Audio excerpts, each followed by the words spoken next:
something we've been talking about. Yes. For the first 2 weeks of this show. Yes. So long. Right. Well, because I think we just weren't sure how we wanted to do this. Do we want to do a weekly episode review because of the way Disney Plus does their release cycle, where we have this appointment television? Do we want to do it that way, or do we want to do it? And maybe this is something for the fans. Maybe we should put that out to the fans. Do you want a weekly review show to go over it, or do you want us to just do a series review?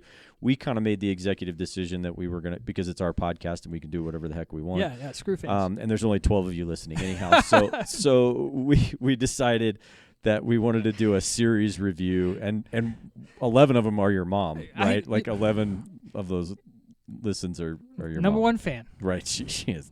I love your mom. She's so adorable. So everybody loves my mom. Yeah, she's so great. She's the best. So with the executive decision was we'll just review this all in once on the podcast, and I think it's for, because we started the podcast in the middle of the show, it would be a little weird for us to miss out on the first few episodes that premiered, and here we go.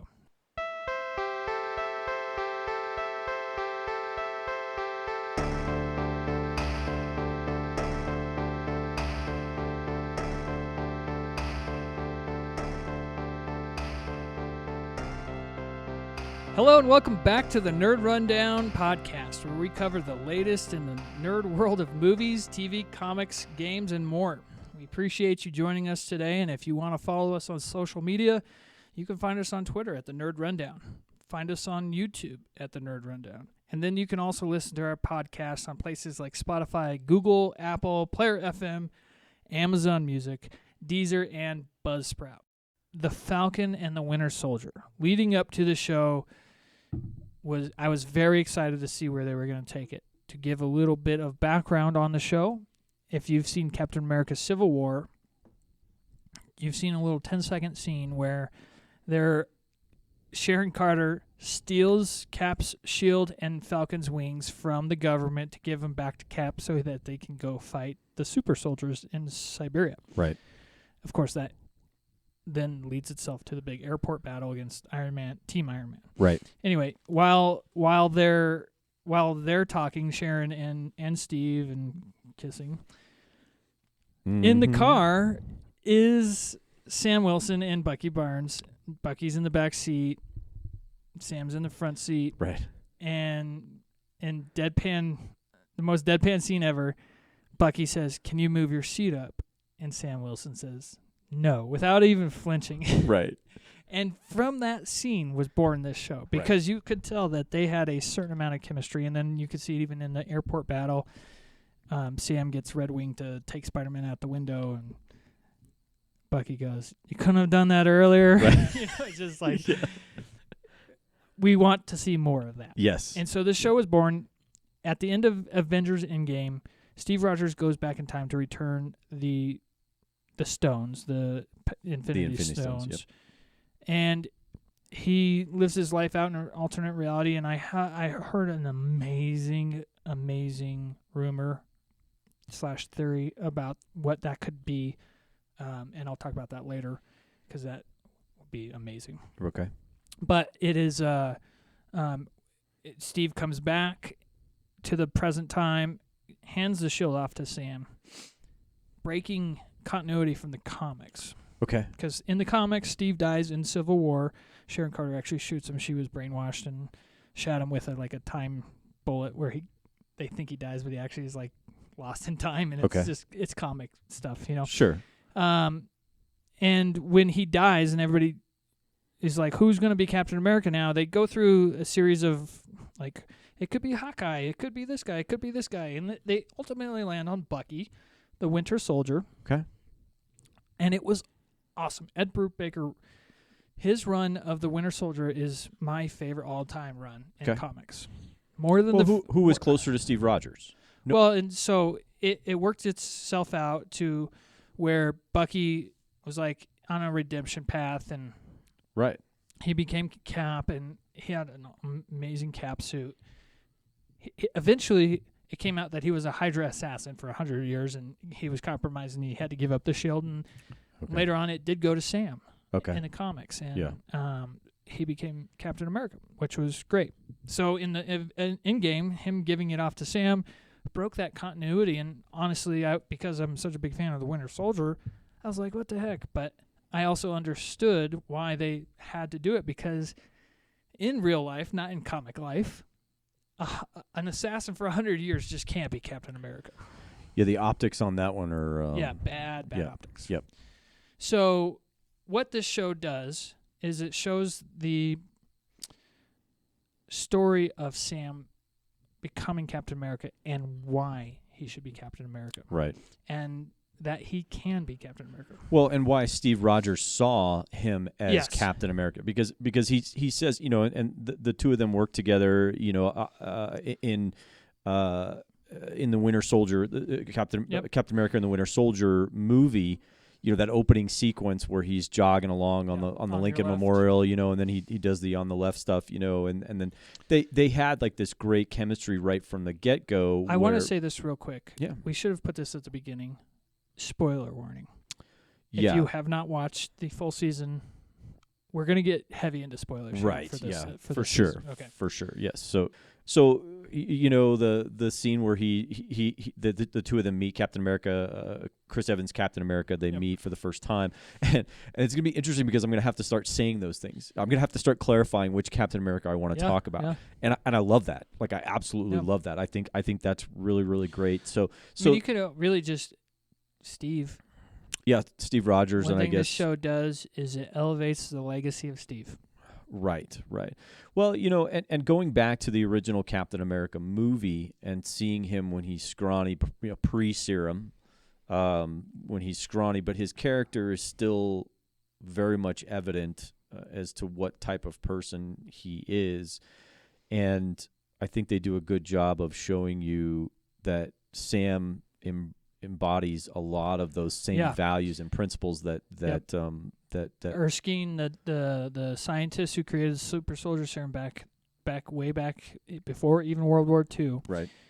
He first gave it to Johann Schmidt, who became the Red Skull from the serum. Is he related to Schneider at all? Okay. Johann Schneider Schmidt. So Dr. Erskine, after he saw what happened to the Red Skull, knew his serum elevates either what's good, if you're good becomes great, bad becomes evil. So not just the physical attributes of the human being, but also the fundamental aspects of a person's personality and all that. So which we all have light and dark, which is a theme that we talk that we explore. Yeah. There's a light and a darkness to every two sides. Yeah, there's two sides. A light side and a dark side. Yeah, right. John Locke. Okay. Yep. So let me get back on topic here, or on track, because I want to give a plot synopsis, and then I want to talk about our opinions on the script, directing, acting, all that stuff, and then some anecdotal notes, which are very important to get to. So the plot synopsis is Falcon and the Winter Soldier. They're a mismatched duo who team up for a global adventure that will test their survival skills as well as their patience. Yes. For sure. It stars Anthony Mackie as Sam Wilson, Sebastian Stan as Bucky, bringing back a lot of characters from the Captain America universe. I've said this before. This show really felt like a weekly or a monthly release of a comic, of a Captain America comic, and it elevated the legacy of the Shield, of Steve Rogers, and of Captain America. And everybody who knows me knows I'm a giant Captain America fan. Yes.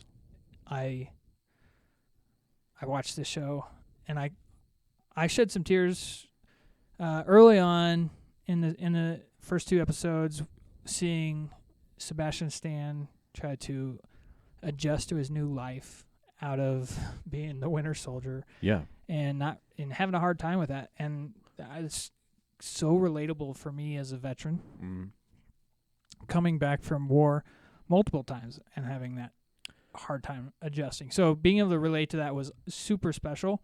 Being a fan of the character, super special. Right. And then obviously Zemo said it. There's only been one Steve Rogers. Right. And that's super important for me, for that to be highlighted, because Steve Rogers is the ideal. Sure. Not perfect, right, but the ideal. Right. And so that's we strive to be like him, or we should all strive to be like him. And then it showed Sam Wilson becoming the ideal. Right, because with Steve Rogers and then with Sam, you can see him being in a room with 1,000 people and 999 people believe the wrong thing. Yeah. And Steve would be the guy that stands up and he would be the one guy no matter what. Yep. Even if there were 999 people in the room, he would be the one that stood up and said, nope, you're wrong. Yep. And I'll do whatever I'm not I need moving. to do. Yeah. I'm not moving. Yep. You're going to have to move like around a tree. me. Right. It's the famous cap line that Sharon Carter actually got in Civil War at Peggy's funeral, is you plant yourself like a tree and you say, no, you move. Right. And that's so good. And it shows Sam embodying that in the show. Definitely. Especially in the season finale. He has a monologue that he goes through where he's like, no, monologue. you're wrong. You're absolutely wrong. And I think that, to me, that scene was so powerful. Yeah. Because it's definitely a take on where we are as a culture right now. We definitely are at a crossroads culturally where we can go in a direction that I think only leads to more division, or we can decide to do this together, and that's just kind of where we are. But I think kind of going back to what you said early on, we were talking about. I think after I watched the first episode, you said that opening scene where Bucky. You said you've been in that room, where Bucky's in that room with the therapist talking, and you mentioned, and I thought to myself, man, that's super powerful to think about. We have a whole generation of veterans who have come back from Iraq and Afghanistan, who probably have been in a room like that, not that exact room, but the details don't really matter because they've been in that room before, and I think it's important for us as that a culture. That relatability factor is huge. I think it's something that a lot of our culture needs to understand that we have, and we'll get into another character, the Wyatt Russell character, John Walker, so good, who is played by Kurt Russell and Goldie Hawn's son, Wyatt Russell. Yeah. John Walker is and they show the other side of that coin, right? Of dealing with PTSD and obviously, and the serum amplifies it, and yes, it makes it even worse. And it's a great analogy for soldiers trying to deal with PTSD. Right. Which, if you know anything about soldiers or veterans dealing with PTSD and the suicide rate that comes with that, you'd be shocked to hear the numbers on it. Oh, it's heartbreaking. It's heartbreaking. Absolutely it's tragic. And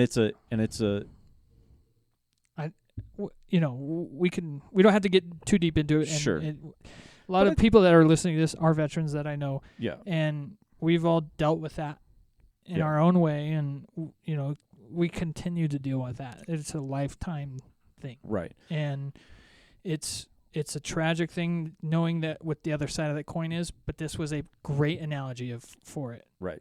Well, and I think going through it, it's not a perfect analogy, but I think it's pretty good to bring it up, because Bucky doesn't fit into that. I don't think mainly because you look at the things that Bucky did. He was brainwashed and basically created by Hydra to be an assassin, to be a super assassin. So he's got a lot of stuff that he has to atone for that really isn't wasn't in his control. Wasn't really in his control, because he wasn't functioning as a voluntary person in that. In the end, one of his end scenes, he goes to make amends with Yori, yes, the father of the kid who was killed in the first episode. Right? Yeah. And so they were really building to that scene throughout the whole series, and it was really powerful. And even his Sam, reaction when he said it, Yori's like, "Why?" Right. And I was like, "Oh, yeah, man." Yeah, and Bucky doesn't really have an answer for him. He doesn't really have an answer. He doesn't. But I think then the subsequent scene after that, where they showed Bucky looking through the window, and you could see Yori smiling. Right. And it goes back to what Sam said, is you have to make them feel better. Yes. You have to give them, there's probably one person on that list that needs closure or whatever. Right. And Bucky smiled, and you could see the Winter Soldier persona, the evil Winter Soldier persona leaving Bucky throughout the show, and I think that was the final scene for Bucky saying, I'm no longer the Winter Soldier. Right. Well, yeah, and without saying it. Right. Correct. And watching him progress along the way chills. he I did. just got chills. Yeah, I actually almost got I really did almost choke up just now because Sebastian Stan does such a great job of embodying that character. I think we're truly, truly blessed with those two actors, Sebastian Stan and then Anthony Mackie. Yeah. And Anthony Mackie is a dynamite actor. I mean, he is just amazing. I found out this week he graduated from Juilliard. Juilliard. Yeah. Yeah, Juilliard. Yeah. So he's okay. That makes sense. That doesn't surprise me at all. Yeah. But so kind of getting back to Bucky, but his character arc along the series has been really great. I'm kind of hoping, and I don't know enough about the comic, but maybe you do, but I'm kind of hoping that he creates a new persona and I'm hoping that it's the White Wolf. Well, that was a big theory that the show was going to end being titled Captain America and the White Wolf. Right. Which would have been really cool, but I think that's tied too much to Wakanda, and I don't think he wants to. The White Wolf in the comics he's the guardian of Wakanda. Okay. He's like the head of their police force, kind of. Okay. And so the White Wolf is really tied to Wakanda, and he's very thankful for his time with Wakanda, and he appreciates him, obviously. But it is moving forward. I don't think that he'd have that moniker. Okay. I was surprised that it wasn't like Captain America and Bucky at the end. Sure. That they still called it with the Winter Soldier. So it'll be interesting to see where they take this character moving forward. Right. He did in the comics. So this ties into the show and how it's kind of setting up Phase 4. Right. And moving forward. So Zemo, he's at the raft. Right? Yeah. What a performance by Daniel Bruhl, real quick. Holy cow. Yes. Zemo is one of my favorite villains in the comics because he's one of the main Cap villains, and he's so good. Yeah. The villain, or the Zemo we got in Civil War was good, but it wasn't the Zemo I knew. This was so good. He was so good. His dance moves alone made it worth it. Well worth it. Yep. So Zemo is at the raft at the end of the season. Correct. Who, if you remember, controls the raft? I don't. If you remember in Civil War, isn't that the Wakandans? No. Okay. It's General Thunderbolt Ross. Oh, okay. Who's okay? Yep. Played by Yep, I know who you're talking about. Oh man, what's his name? Right.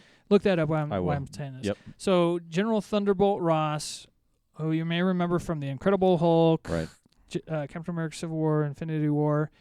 He, in the comics, forms a group called the Thunderbolts. Okay. A group of anti-heroes, and the first version of them is led by Zemo. Okay. In the comics, also, Winter Soldier becomes part of the Thunderbolts. Okay. And you can really start seeing some of the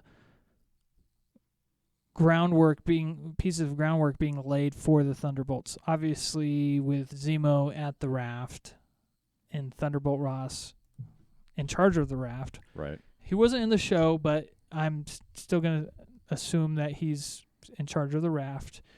They were going to take the Abomination there. Oh, okay. The Abomination is reappearing in the She-Hulk series. Okay. William Hurt. Yep. Thank you. Yep. Is Thunderbolt Ross. Yep. And so the Abomination is there. He's going to be in the Thunderbolts.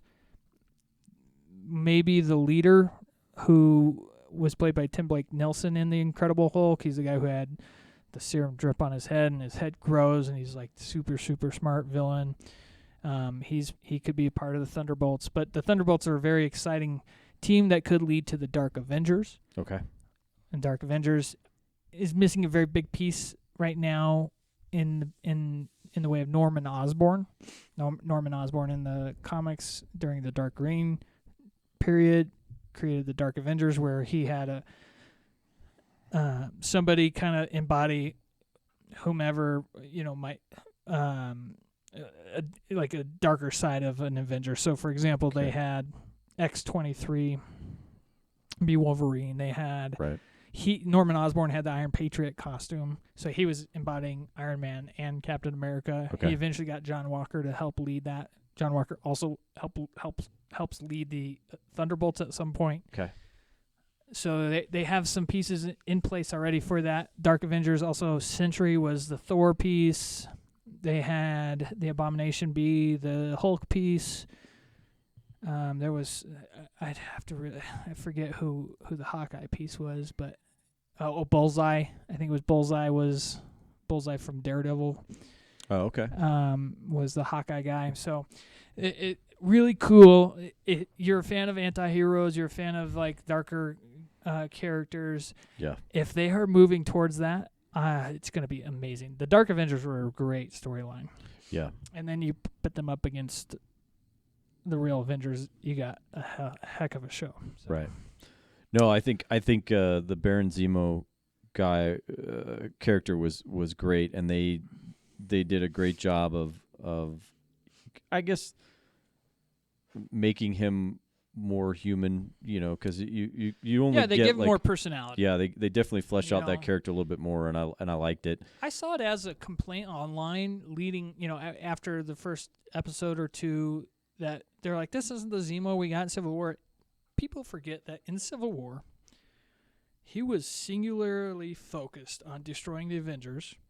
His plan was to destroy the Avengers from within. Right. And then he was going to kill himself. Like, he was on a dark path. Right. And he almost did kill himself, except for Black Panther stopped it.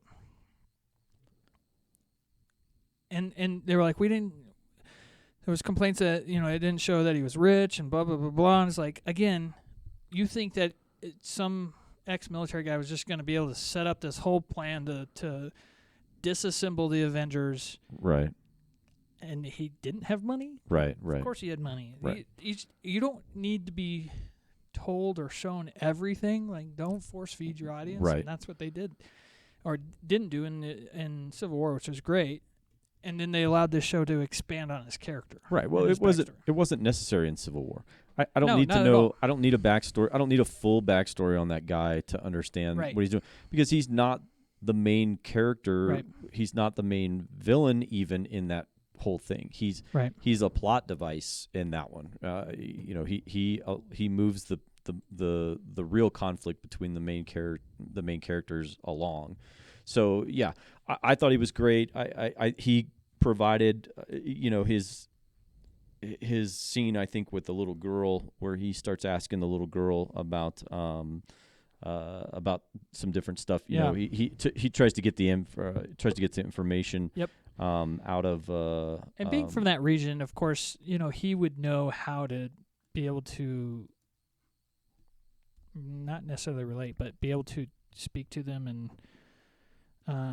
get out the information he needed to. Right. We're kind of getting off track, and I want to touch on some points before we actually move to fan questions. Sure. Yep. So the script and the directing, I thought the directing by Kari Skoglund. Yeah, she did great. A phenomenal job. Yes. The cinematography, I touched on that earlier. Great job. Yeah, it was that P.J. Dillon, I think, who did the cinematography. He was he did a couple of he's done some Vikings, Game of Thrones. Cool. Malcolm Spellman was the showrunner writer. He did a fantastic job. He's actually now that the season finales come out, they came out and said he's developing Captain America 4, starring Sam Wilson. Right. So that's cool. We'll see where that leads. I don't have any other information on that other than that. I don't have any idea who the villain might be or anything. We'll keep you updated as we come along. Yeah. But he did a great job, again, crafting a story that showed why Sam is the new Captain America. Yes. Yeah. And he did a great job with Bucky. I think the strengths of the show were the two lead characters, Yes. That by far, Zemo was another huge positive. Yes. I do think that some of the aspects of the show were lacking were the Flag Smashers storyline. Yes. And the Sharon Carter twist was a bit. Was it a twist? Me. Well, here's one thing. Okay, so in the show, it's revealed that she's the power broker. Sure. Not and if you've been following the show like us nerds do, it wasn't necessarily a big surprise. Yeah, she was definitely the top candidate for it. Right. Not that meant that it's a good decision or a given. Right. But she also was given 3 or 4 opportunities to say she was, and she didn't. Right. Yeah. So she may or may not be a power broker. Right now we're leaning on it being that she is. Yeah. Here's one theory that I was telling you last night, or that I said I'd tell you today. I think she might be a Skrull. Oh, okay. And that will lead to Secret Invasion. Oh, okay. Well, I can see that. Or the Armor Wars TV show coming out with Don Cheadle as War Machine. Yeah. Because that's all about Tony's tech ending up in the wrong hands. Right, which is what she talks about at the very end. Which in the mid-credit scene. Mid-credit scene, she talks about something like that. So we'll have access to all that technology, and we'll have people to sell it to. So, exactly. Yeah, so my opinion on the Sharon Carter twist, if you will, I say is I don't think it's all that much of a twist. Right. I mean, you take a person who's dedicated their life to doing something, and then they are betrayed by that system. Is it that much?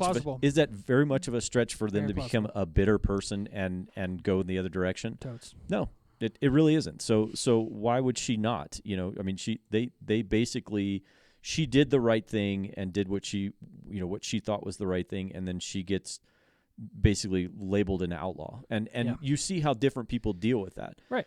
Steve Rogers and Anthony Mackie and Sam Wilson, they deal with it in a particular way, and they deal with it the proper way. Yep. It's plausible. Right. If so many people are like, that's not the character that it was in Civil War. Again, why does it have to be that a character can't grow, whether that's towards good or bad? Okay, so from time, especially when there's an enormous event like the blip, which wiped out half of the universe. Right. That's going to change some people. Right. It's not very clear whether Sharon was blipped or not. In my mind, she came up on the screens in Endgame of the people that got blipped, and for me, that just means that maybe they couldn't find her and they assumed she got blipped. Sure.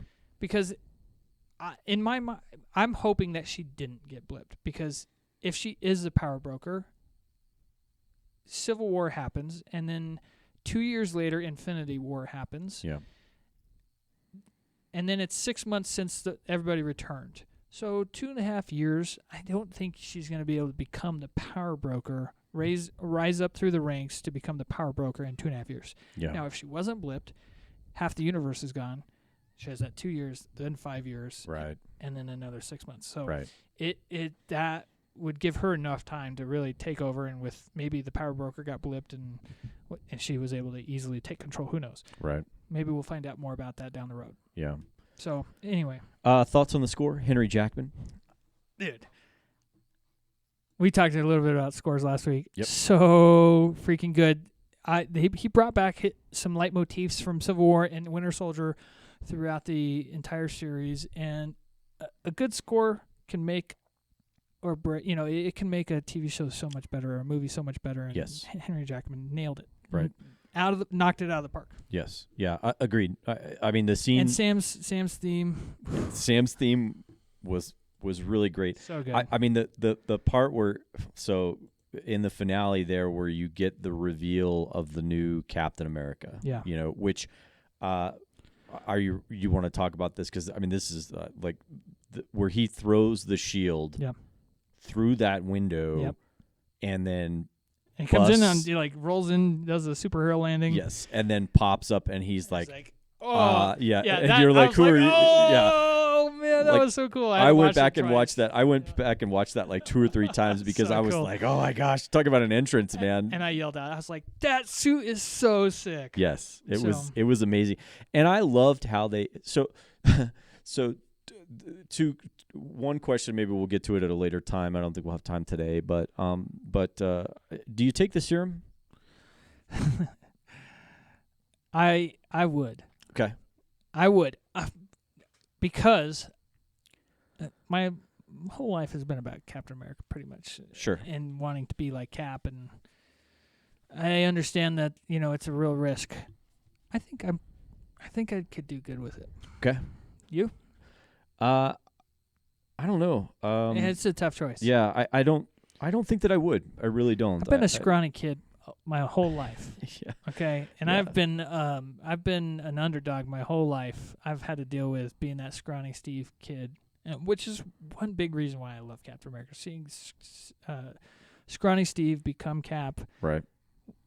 Inspiration like no other. And so, right. And me being a vet and going through, 2 wars, I definitely would love to take that serum and have been able to make a bigger difference. Right. I get the Well, I think there's no doubt you've it. probably made a difference already, but I don't think there's really an argument about that. But yeah, so that's curious about whether you take the serum or not. I think it's a fun conversation to have. It's a fun, and maybe that's something the listeners can comment about. Comment on YouTube, comment on Twitter, whatever it might be. Right. Yeah, hit us up. We up. do need to be more active on Twitter. Right. Yeah, for sure. Because it's. I mean, I'm curious. What would you take it? Do you take it? Do you really think about the consequences further? You guys on down ask the road? us questions. This is our question to you. Right. Yeah. Do you take the serum? So, I think.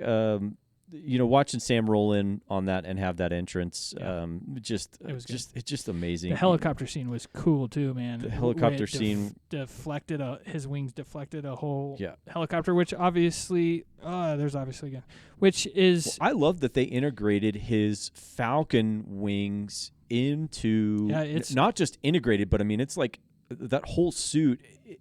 It makes him a super soldier without making him a super soldier because you have the vibranium costume or the way the wings went into the ground and helped stabilize him. Yep.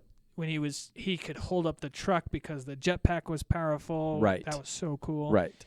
So he has like an Iron Man. And there was a scene when he was chasing Carly, and it kind of just showed his silhouette as he came around like some plastic, and he stood there, and he looked like a badass. Right. It was great. I mean, the whole introduction of him as Captain America, from the very go where he goes, and it was funny because the guy's like has a kind of throwaway line where he says, "Who are you?" And he's like Captain America. Character. I thought Captain America was on the moon, which I'm going to talk about here in a second. Okay. So that was the best line. Yeah, I thought it was great, but I'm Captain America. Yeah. So I love Bucky's line. He's like, "I'm sorry, I was texting. I just heard Black Man and Stars and Stripes." Right. I thought that was so funny. And to add to that was this whole show handled race in a way that was so good. I mean, it's obviously very topical. Yeah, especially the verdict that came down this week. Big time, big time. They handled it so well. Doesn't matter if you're on the left or right. At least, you can agree that they tackled the politics in the show really well. And for the people that say keep politics out of this show, go read a comic. Right. Captain America has been the most political comic character I could ever think of. Right. And so, of course, there's going to be politics in this show, and the way they handle it were great. So, hats off to Marvel on that. Yeah. Well, I mean, that's how it goes. To me, it's one of those things where if your ideology or your whatever you think can't stand up to any criticism, then it's probably not where it needs to be. Yep. So you need to hammer that stuff out and make because just like any system, the more you stress the system, the more you put. The system only gets better. Yep. So it's not a perfect system. There's no perfect systems, and knowing, you can look at these various cultures that we have and various diverse backgrounds that people have, and so integrating those things always causes conflicts and always causes difficulties. And then historically there are things that have happened that you can't just sweep under the rug, and you have to face them, and we have to face them with courage, and we have to face them with a vision of what we want the future to look like. You know, do we want a future where we're all divided, which is what those politicians were arguing about. Was they were gonna continue to divide people and move people the way they want to move them, regardless of how they were feeling. And so you can see where Sam and empathizes with Carly, because he's gone through this same type of stuff in his life and through the course of his people's lives. I'm a black man wearing the Stars and Stripes. Right. Yeah. And so for him to look at that and kind of see where she's coming from, and the monologue that he gives is really great, where he you have to look at it and you say she's willing to die and fight you. You are the biggest governments in the world, and she is willing to die and fight you. And got other people to do it. Right, and got other people to do it because what you're doing is wrong. Yeah, what you're doing is wrong. So and so if again, he's standing there, and there's 999 people saying, this is the way we're going to do things, and he's the one standing up saying, no, you're wrong. You're absolutely wrong. Well, and I loved the line when Carly first saw him. She's like, you're buying into this BS, and he's like, I'm trying something new. Maybe you should too. Right. I was like, yeah, dude. Yeah. Awesome. Yeah. No, absolutely. So I thought I agree with you fully. I think they treated race, because that's to me, honestly, and I've said it before multiple times now, but we do have a choice. Yeah. We have a choice. We can go in the direction of working together and moving forward, and that means compromises on both sides. Yep. We all need to compromise on things. If you view things, it's the line from the Sith, where if you deal in absolutes, where people are absolute, then only the Sith believe in that. Only the dark side. Then you're a believes in Sith that. if you deal in it. Yeah, right. And we all know how that turns out. You end up with a big suit and breathing weird. So don't do that, people. Okay, so great job, Marvel, on that stuff. There's some things that we still need to touch on. Okay. The unanswered questions of the show. Okay. And real quick, I'm going to touch on this. There is a rumor out there that there was a cut storyline from the show, and they had to redo it because of COVID. And the cut storyline was about a virus that infected half the world. Oh, jeez. Okay. And when COVID hit, they were like, we can't do this because this could happen. And I think a lot of the Flag Smasher storyline was affected by that. And so we didn't really know we knew what they wanted, but we didn't know what their plan was until basically real late. And so I give Marvel a lot of credit for having to cut out an entire storyline if it is true. And we'll never know, because I don't think they're going to admit that, but there was some weaknesses to the show, I think, because of that. And my struggle with that is, I mean, Bucky's the Winter Soldier. Yeah. Okay. So, and Sam is the Falcon. Yeah. Both combat veterans, both trained, both. I'm sorry. And then you have the John Walker character, who's a combat veteran as well. Yep. And he was like the best soldier in the military, leading up to him being Captain America. Right. So and then his partner Battlestar, was both these guys are. As far as I could see, the Flag Smashers were just people that took the serum, like average people. So, so that doesn't make you have fighting skills all of a sudden. Yeah, they had like some all of a sudden, really great fighting skills. Yeah, and it's like okay, this. I can understand if you have some really great strength, sure, you can block stuff. But when it was like when they were like when Bucky was 1-on-1 with the Flag Smasher, he should have whooped him. Right. Whooped him. Yes, and I think my only criticism about the Bucky character, in this was that they kind of neutered him from a combat perspective. Like I felt like he's much tougher. Well, and if you just see him from Winter Soldier, he doesn't seem like the Winter Soldier from Winter Soldier. Right. Where he's going toe to toe with Cap. Exactly. So I've seen people kind of rationalize it in a way that he's trying not to hurt people now, and he's trying to make amends, and he doesn't want to, like, when he actually is like, fine, I'm going to do this, and he does actually kick their butt, but right. And he had some great moments in the show. Yeah. But I do agree, it did seem like he was powered down a little. Well, and that probably has to do with the fact that it's not his show. It's Falcon the Winter. This is Sam's story. This is Sam's story. So I get that. I just felt like it was a little down. But I get that. Yep. One unanswered questions from the show, and if you have them, send them in. Eric, if you have them, ask them now or whenever.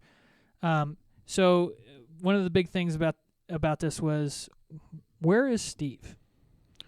Okay. Yeah. Right, because they never explicitly say he's dead.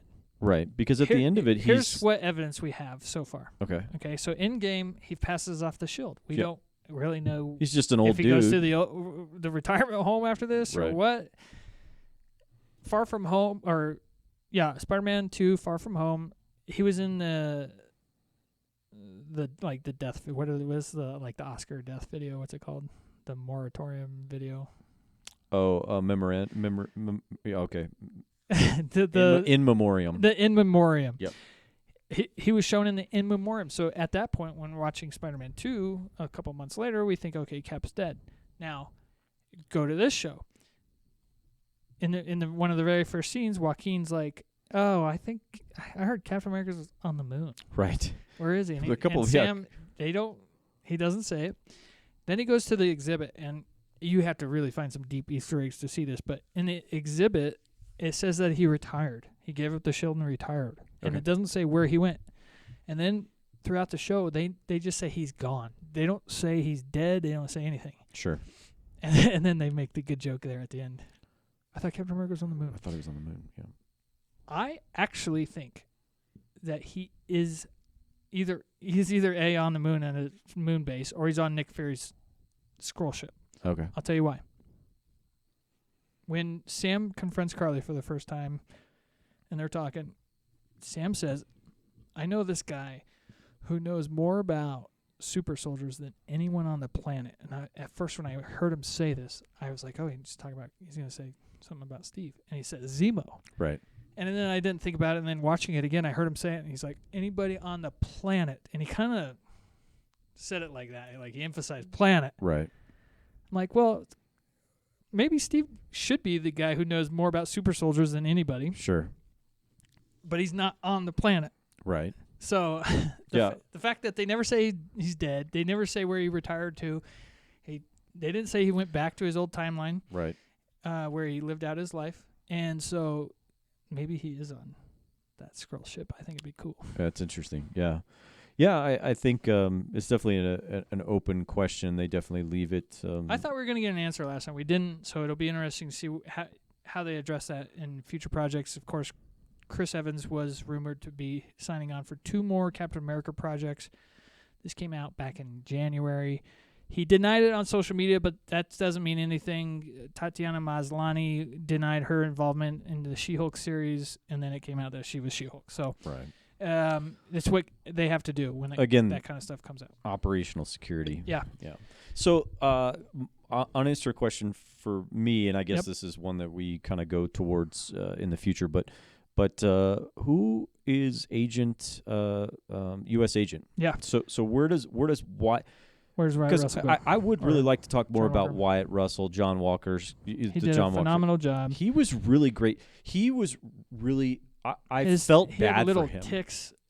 He touched his forehead like he had a migraine. His hands twitched a lot. He embodied a veteran really going through some shit for PTSD. You could see him go from the very beginning and his level of discipline, because when you first see him, he's clean shaven, he's squared away, and just in the time period where he starts to put the suit on, he starts growing a beard. Yeah, the pressure starts getting to him. It starts getting to him, and you can see him in this decline. He's trying to live up to Steve Rogers' ideal, or what he believes is Steve Rogers' ideal, And I thought what was interesting to me was, it was very funny where Bucky and him, I think it's like the first introduction when Bucky first meets him, and he says, well, why don't you go jump on a grenade or something like that? And he goes 4 times. I used my helmet. It's a reinforced helmet. Yeah. He says, I got this whole thing, and dude. it's like, you're not understanding what I'm, throwing back to the original Captain America movie, where Steve throws his unarmored body on top of the grenade, thinking that he's saving everybody. I think he's gonna die. Yeah. Right. So I thought the John Walker character was great. I did feel bad for him. I really did, absolutely. because he was so good. He was not ready for that mantle. He was not ready for that. And you can't just throw anybody into that and expect them to become an Avenger and to have that much pressure. Steve knew that, and that's why he passed it off to Sam. Right. Well, and because Sam... this show validates Steve's decision. Yeah. Watching John Walker go through this whole thing was really interesting to me, because he goes through that scene where they've got him in the courtroom, and he's like, I did everything that you asked me to do, and you made me who I am, and I live my life by your mandates. Right, and they killed. You wanted me to go after these people, and they killed my partner. What was I supposed to do? This is a war situation, and this is what I'm supposed to do. And one of the most powerful visuals from this, you talk about cinematography, you talk about directing, and acting. One of the most powerful scenes in this entire series comes in that second to last episode or third to last episode, where he's standing over top of the Flag Smasher and there's blood on the shield. That end scene with the blood on the shield gave me. I was shaking. Like, it was just one of those scenes. It was to see blood on Cap's shield. Right.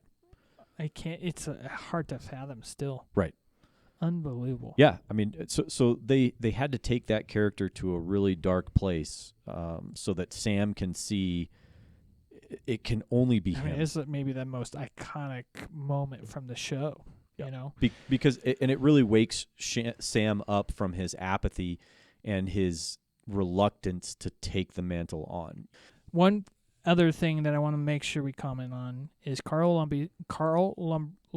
Lumbly's performance as Isaiah Bradley. Oh, he was amazing.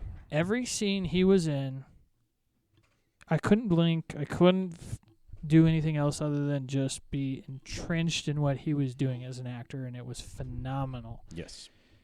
And the one scene from last night's episode that I cried at, that made me shed some tears, and Anna shed some tears too, was when Sam took him to the exhibit to show him he had his own piece of the exhibit. Oh, yeah. And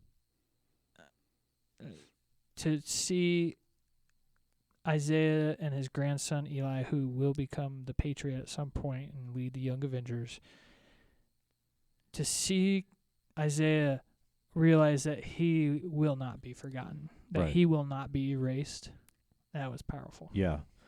No, that really was. Because up to that point, he really had been swept under the rug and experimented on. Well, he did the exact same thing Steve did. Right. And he got thrown in jail for it. Right. And then he got experimented on for 30 years. I mean, he just went through hell and back, like Sam said. Right. And he'd be bitter, too, if he went through it. Yep. And so anything Carl Lumbly did in this show, Lumbly was phenomenal. The guy could probably win an Emmy for, guest actor on a series or whatever it might be. So, fantastic job, Carl Lumbly. Yeah. Yep. Definitely. Hats off to him for sure. Okay. We have talked about all the good stuff. Yep. Some of the weak spots in the show. We talked about acting and directing and writing and all this stuff. So, and we've kind of talked about how it sets up the rest of the MCU. Yep. It's not a perfect show by any means. No. But it is a show that should be watched by everybody because it's got humor, it's got action, it's got drama, it's got relatability, it's got politics. It's got topical conversations. Yes. It's got everything you could ever want out of a TV show. And damn, it's good. Yes. And damn, it's good. And so we're kind of trying to come up with a rating system. Yes. For TV shows. Right. We've talked about how, when I say we, I mean Eric and I. We've talked about what are we going to do to rate these shows. We have a couple ideas. Maybe we'll send it out to the fans to decide, or here's what we're thinking. So for shows that we don't like, or maybe episodes we don't like, we have a rating system that kind of pays homage to my dad and his crazy sayings that he has. And then for positive ratings, we were thinking that there could be a possible way to tie in Eric's son, Jackson. Yeah. And so for now, I think we stick with that. And if we find another way, we can change it. But right. For all you fans out there, you should know that there's a lot of heroes out there named Jack. Yes. There's Jack Ryan. There's Jack Bauer. There's Jack Shepard. I know there's more. Yeah. But on a scale of 1 to 10 Jacks, yes, what would you give?